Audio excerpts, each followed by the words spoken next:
Let's check in with Nkosazana Dambuza in the Braamfontein CBD. She's tracking those protests by students at Wits University, which have led to clashes with police and with the result that one person has died. A lot of conflicting reports about the status of the person in terms of was this a person who was a student, and also was this someone who was part of the protest, or was this someone who was a passerby who happened to be caught in the crossfire. Not that it limits and sort of minimizes the sense of loss of life in the middle of what should be, an ordinary protest by students, and that has happened at the moment. So we will continue to try and get more clarity and details from officials. Nothing yet from the police in terms of information from that scene. But let me check with Nkosazana Dambuza and see if she's been able to hear anything. Nkosazana, at this point, are you able to sort of help us understand the events of this morning there in Braamfontein any more than you were able a short while ago?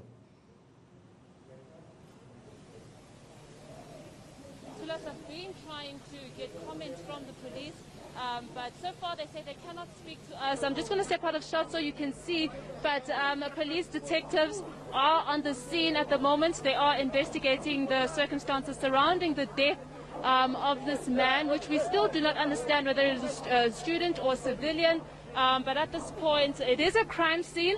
It's been taped off. I cannot actually cross onto the other side, but I did try to reach out to the law enforcement agencies on scene. They say they won't speak to me now, but they have assured us that they will address the media after they've completed investigations on scene. But I'm just going to show you the students. If my colleague can just turn around this way to give you a picture of what's happening now with the students. They have gathered on the corner of the Beer Street. They are chanting struggle songs. They say they will not move here. They will be here for the entire day until they get a word from Wits University management. We still haven't been able to reach them regarding the death and regarding the protests. But so far, the students are just here. They are adamant that they will continue fighting until they get, a long-lasting solution to the issue of financial exclusion at the institution. But let's just, I'm just going to get this, ask my colleague to come closer so that you can hear some of the chants that these students.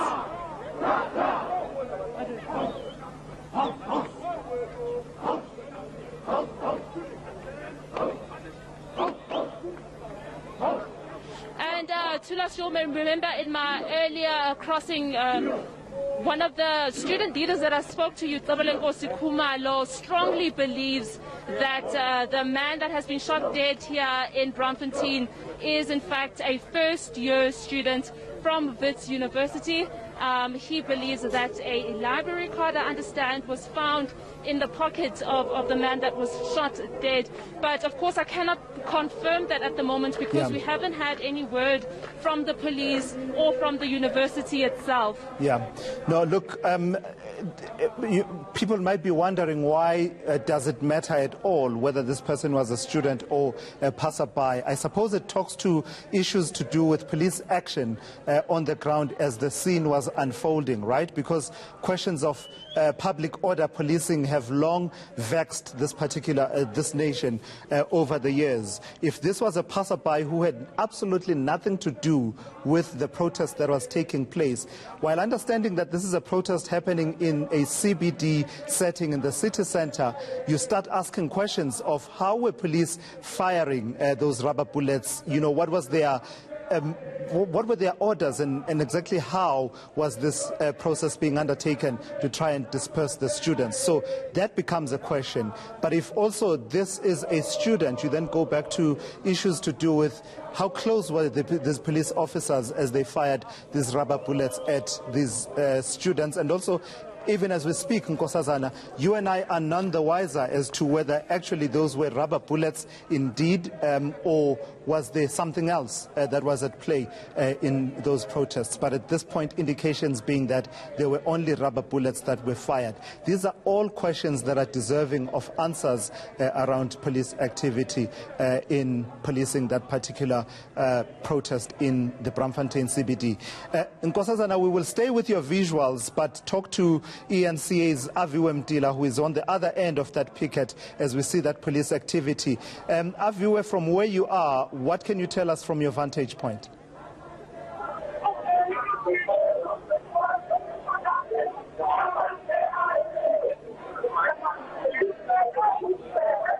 All right, we do seem to be having a bit of a challenge there with the line to Aviwe Mdila, who's not able to hear us at this particular point. And Nkosazana, the university itself, have we heard anything from Wits University management or any of the other stakeholders that should by now be saying something? I mean, this is something that happened about an hour ago, that a person was shot and killed on the streets of Braamfontein during protests by students. Have we heard anything from the ministry, the Department of Higher Education, from, I don't know, Wits University and the likes?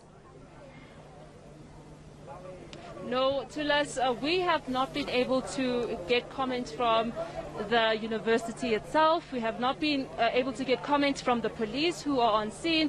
We have not been able to get comments from paramedics, nor have we been able to get comments from the Higher Education Ministry. So far, there are just so many questions that have been left unanswered. Students are asking, who is the student? They claim it was a student, first-year student with shots, but they don't know the name and identity of the student. They want to know why this student was shot, and as they claim, I heard them earlier talking, in fact they were confronting the police earlier, and they were just saying to the police, why did you shoot this student at close range? They're saying, how can you kill one of your own? How can you kill a child that was unarmed? And this is of course all according to the students. We don't really know at the moment the circumstances surrounding that shooting and that death, but right now, from what we understand from the students, is that they are continuing to protest and to chant because they believe that one of their own was in fact killed at close range by the police using rubber bullets. Let me check in with eNCA's Aviwe Mdila. Aviwe, if you can hear me, the last time you had that update from an official from eNCA 911 who was saying that the information that they have is that the medics on the scene say that this man had come out of a doctor's room in the vicinity of Braamfontein. He was shot and was declared dead on the scene. He was not part of the protest. This is information from eNCA 911 saying that this is an adult male who is in his 30s. Is that the latest that we have?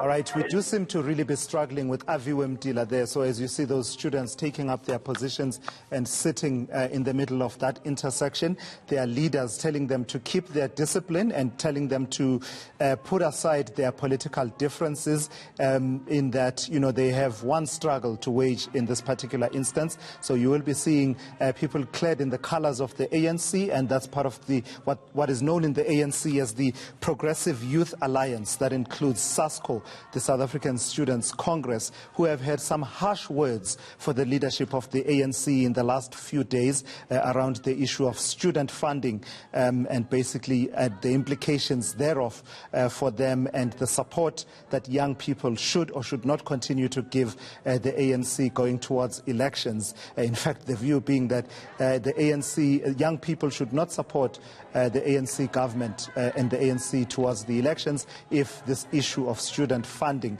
and access to education is not addressed decisively, being the word from SASCO there. You are also seeing people from the EFF Student Command who are also at the forefront of these protests. So a united front there by the students. In terms of where they stand on the issues, because of what has happened in the last hour or so, you sort of move away from the core of what this protest is about, and we tend to then focus on the events, the tragic events that are of the here and now. But actually, this is a protest that has to do with a grievance that students have with Wits University about registration of students who owe the university some fees. The university says students collectively owe the university about R1 billion in fees, and and basically says, the university says they've done all they can to assist students, including what they call a hardship fund that students can apply to. It had 10 million rand to it,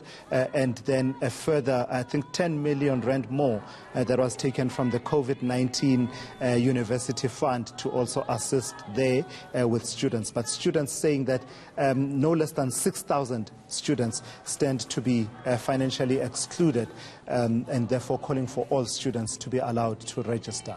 So we continue to monitor that situation in Braamfontein. Our reporters on the ground. Technology continues to do what it does from time to time, but we will soldier on and try and bring you a full picture of that particular story.